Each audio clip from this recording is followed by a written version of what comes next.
Hello friends, welcome to this video. आज हम लोग इस वीडियो में एसएससी जीडी का जो एग्ज़ाम हुआ था 24 फरवरी 2024 को, उसके शिफ्ट थर्ड के जीके के 20 क्वेश्चन लेकर आए हैं, जिसके बारे में हम लोग डिटेल में डिस्कस करेंगे। तो चलिए बिना देर किए हम शुरू करते हैं। सबसे पहला क्वेश्चन है हमारा, निम्नलिखित में कौन पीपुल्स रिपब्लिक ऑफ चाइना की राजधानी यानी चाइना की राजधानी कौन सी है? तो इसका सही आंसर है ऑप्शन नंबर बी यानी बीजिंग। चाइना की क्या है? कैपिटल है। और चाइना की जो करेंसी यानी मुद्रा है वो है रेनमिनबी और अभी राष्ट्रपति हैं सी जिनपिंग। अगला क्वेश्चन है, कौन सी फसल भारत में वर्षों तक हरित क्रांति का मुख्य आधार बना रहा है? यानी जो कौन सी फसल थी जो हरित क्रांति का मेन मतलब आधार थी, तो वो थी गेहूं, यानी इसका ऑप्शन नंबर ए सही है। अच्छा, विश्व में जो हरित क्रांति है उसके जो फादर हैं यानी जनक हैं वो नॉर्मन बोरलॉग को माना जाता है। और वर्ल्ड लेवल पे जो हरित क्रांति है इसकी शुरुआत हुई थी 1965 में। और इंडिया में यानी भारत में हरित क्रांति के जनक एम.एस. स्वामीनाथन को कहा जाता है। और उस समय जब भारत में इसकी शुरुआत हुई थी हरित क्रांति की, तो उस समय जो प्रधानमंत्री थे भारत के वो थे लाल बहादुर शास्त्री। ये बड़ा इंपॉर्टेंट क्वेश्चन है, पूछा जाता है कि भारत में हरित क्रांति किस प्रधानमंत्री के शासनकाल में शुरू हुई थी? तो लाल बहादुर शास्त्री उस समय थे। और मुख्य फसल आपने देख लिया गेहूँ था।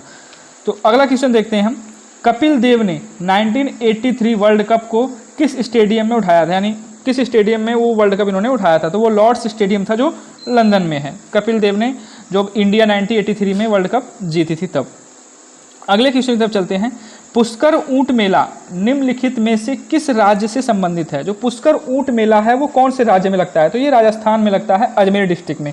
और ये पुष्कर झील के किनारे पुष्कर ऊंट मेला लगता है।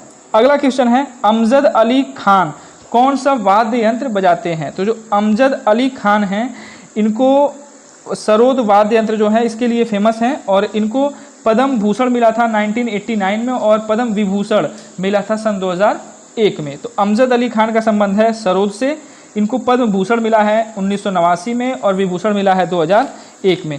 ये आपको याद रखना है। अगला क्वेश्चन है, समुद्र के पार भारत के दक्षिणी पड़ोसी देशों में कितने द्वीप देश शामिल हैं? यानी कहने का मतलब ये है जो इंडिया से द्वीप देश लगते हैं वो कितने हैं? तो दो हैं, श्रीलंका और मालदीव।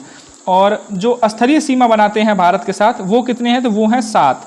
इसकी एक ट्रिक है, बचपन में MBA। ब से होता है बांग्लादेश, च से चाइना और प से पाकिस्तान, न से नेपाल। और MBA, M से म्यांमार, B से भूटान, A से अफगानिस्तान। तो जो 7 हैं वो स्थलीय सीमा बनाते हैं। और सबसे लंबी जो सीमा साझा करता है वो है आपका बांग्लादेश। और जो द्वीपीय देश हैं यानी जो जलीय सीमा बनाते हैं वो हैं आपके श्रीलंका और मालदीव। यानी इसका जो सही आंसर होगा ऑप्शन नंबर बी सही होगा। अगला क्वेश्चन है, किस प्रकार के व्यय से तात्पर्य ऐसे व्यय से है जो भौतिक या वित्तीय परिसंपत्तियों के सृजन में सहायक नहीं होते हैं? तो इसका सही आंसर है ऑप्शन नंबर डी यानी राजस्व व्यय। अगला क्वेश्चन है, हॉकी इंडिया किस मंत्रालय के तहत भारत में पुरुष और महिला हॉकी से संबंधित सभी गतिविधियों की योजना बनाने और कार्यान्वयन के लिए जिम्मेदार एक शासी निकाय है? तो इसका सही आंसर है ऑप्शन नंबर बी यानी युवा मामले और खेल। अगला, अच्छा, ये जो हॉकी इंडिया है इसका जो गठन हुआ था 2009 में हुआ था हॉकी भारतीय हॉकी महासंघ के स्थान पे। अगला क्वेश्चन है, हरित क्रांति ने फसल की पैदावार में उल्लेखनीय वृद्धि और भारतीय कृषि को बदल दिया। इसकी उल्लेखनीय कमियों में से एक क्या थी? तो इसका सही आंसर है ऑप्शन नंबर सी यानी पर्यावरण क्षरण। अगला क्वेश्चन देखते हैं हम, हड़प्पा वासियों को संभवतः कहाँ से तांबा प्राप्त हुआ था? यानी जो हड़प्पा वासी थे उनका जो साक्ष्य मिला है तांबा का वो कहाँ से मिला है? तो राजस्थान से मिला है। हड़प्पा काल में जो तांबा पाया जाता था वो राजस्थान के इलाके से मिला है। अगले क्वेश्चन की तरफ चलते हैं, 2018 एशियन गेम्स की मेजबानी किस शहर ने की थी? तो इसका सही आंसर है ऑप्शन नंबर सी यानी जकार्ता और पालेम्बांग ने। अच्छा, एशियन जो गेम्स हैं इनकी शुरुआत हुई थी 1951 में और इसको होस्ट किया था भारत ने। और कहाँ पे हुए थे? नई दिल्ली में। तो पहला पूछा जाता है एशियन गेम्स सबसे पहली बार कहाँ हुए? नई दिल्ली में हुए थे। कब? 1951 में। अगला क्वेश्चन है, जैसा कि भारत के संविधान के अनुच्छेद 168 में निहित है, किसी राज्य के विधानमंडल में 2 सदन होते हैं, एक को क्या कहते हैं और दूसरे को जो विधानसभा कहा जाता है? तो इसमें कहा गया है एक तो विधानसभा कहा जाता है और दूसरे को क्या बोला जाता है। जो किसी भी राज्य में विधानमंडल होते हैं, अगर 2 विधानमंडल हैं तो इसका अनुच्छेद 168 में जिक्र किया गया है। तो पूछा गया है कि पहले को अगर विधानसभा बोला जा रहा है तो दूसरे को क्या कहा जाता है। तो सिंपल सा क्वेश्चन है ये कि दूसरे को क्या बोलते हैं, विधान परिषद। इसका ऑप्शन नंबर डी सही है। अच्छा, भारत में कितने राज्यों में विधान परिषद है। देखिए विधानसभा तो जो है हर राज्य में है, लेकिन विधान परिषद कितने राज्यों में है। तो विधान परिषद जो है वो 6 राज्यों में है भारत के। और इसका एक ट्रिक है, तुम कब, जैसे टी से होगा तेलंगाना, यू से होगा उत्तर प्रदेश, एम से होगा महाराष्ट्र, के से होगा कर्नाटक, ए से होगा आंध्र प्रदेश, बी से होगा बिहार। यानी तेलंगाना, उत्तर प्रदेश, महाराष्ट्र, कर्नाटक, आंध्र प्रदेश, बिहार, इन 6 राज्यों में विधान परिषद और विधान सभा दोनों हैं। अच्छा, विधान जो परिषद है इसको बोलते हैं उच्च सदन, इसको राज्य परिषद भी बोलते हैं। विधान परिषद को उच्च सदन बोलते हैं और विधानसभा को क्या बोलते हैं, निम्न सदन। जैसे पार्लियामेंट संसद में होता है ना, लोकसभा को बोलते हैं लोअर हाउस यानी निम्न सदन, और राज्यसभा को बोलते हैं उच्च सदन। वैसे ही राज्य में अगर विधान परिषद है तो उसे उच्च सदन बोलेंगे और विधानसभा है तो उसे क्या बोलेंगे, निम्न सदन। अगले सवाल की तरफ चलते हैं हम। अगला क्वेश्चन है हमारा, संपत्ति का अधिकार भारत के संविधान के तहत एक डैश है, यानी क्या है। तो एक संवैधानिक अधिकार है। संपत्ति का अधिकार जो है वो क्या है, एक संवैधानिक अधिकार है। देखो संपत्ति का अधिकार जो था ये पहले जब भारत का संविधान बना था तो उस समय ये एक मूल अधिकारों की श्रेणी में था। मूल अधिकार 7 थे उस टाइम पे, तो 7वां यही था संपत्ति का अधिकार, जो अनुच्छेद 31 में इसको मेंशन किया गया था।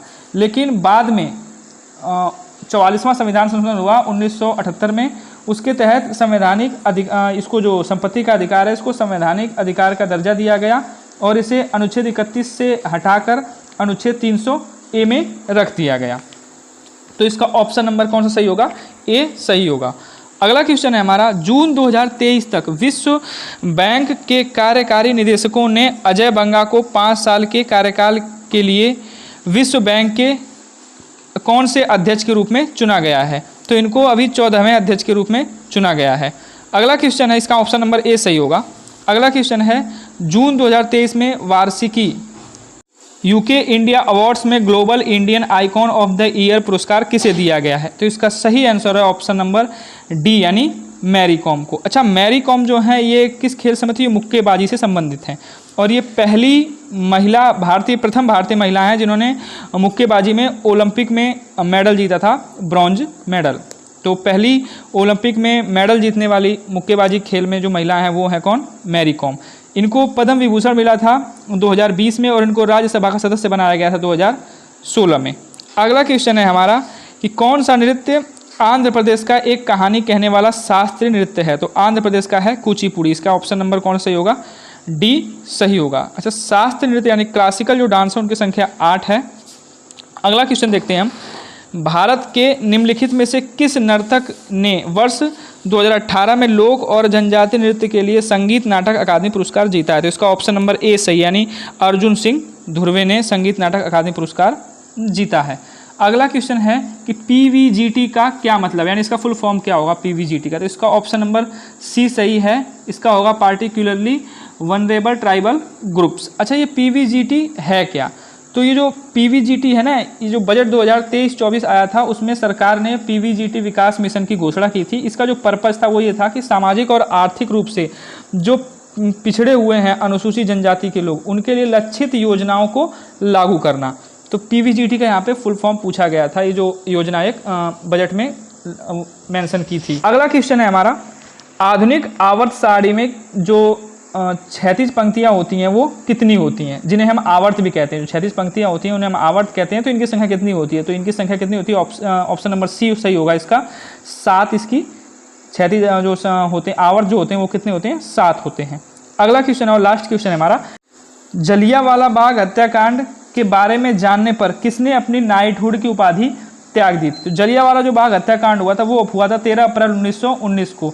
तो जो नाइटहुड की जो उपाधि है वो मिली थी किसको, वो मिली थी आपके रविन्द्रनाथ टैगोर को। तो रविन्द्रनाथ टैगोर जो थे उन्होंने नाइटहुड की उपाधि क्या कर दिया, त्याग दिया। वो अंग्रेजों से उन्हें नाइटहुड की उपाधि दी गई थी। तो जलियांवाला बाग हत्याकांड जब हुआ तो इसकी खबर मिलते ही उन्होंने इस उपाधि को क्या कर दिया, रिजेक्ट कर दिया, यानी त्याग दिया। अच्छा, जनरल डायर के कहने पे ये हत्याकांड हुआ था, इसको अंजाम दिया गया था, गोलियां चलाई गई थी। तो ऊधम सिंह ने जनरल डायर को लंदन में जाके गोली मारी थी।